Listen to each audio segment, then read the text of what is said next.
Bismillahirrahmanirrahim. Assalamualaikum. Cinta hati bertemu saya Syailah binti Mak Safri. Selamat ulang tahun kelahiran saya, baik ke 25 tahun. Pada tempoh perkenalan kita, berbagai pahit dan manis kita sama-sama tempuh dah, Alhamdulillah.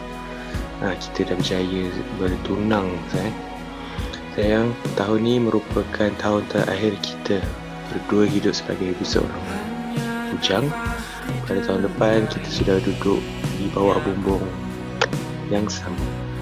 Masa perkenalan yang bermula dengan masing-masing tidak berminat antara satu sama lain, serta hampir bermula dia bertikam lidah.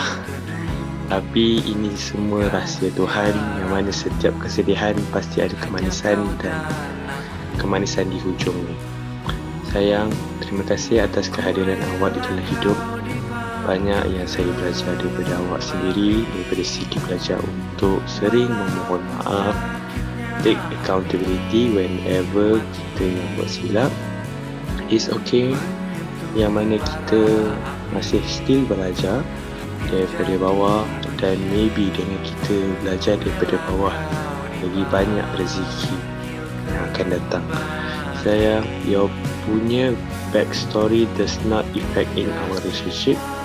Sebab itu kita should always stick together and never repeat the same mistake ever again. May our future filled with barakah, sakinah, mawaddah. Thank you for accepting the way I am and accepting me to be your future husband. Saya sayangkan awak banyak-banyak. Selamat ulang tahun kelahiran yang ke-25, Syailah binti Mak Safri.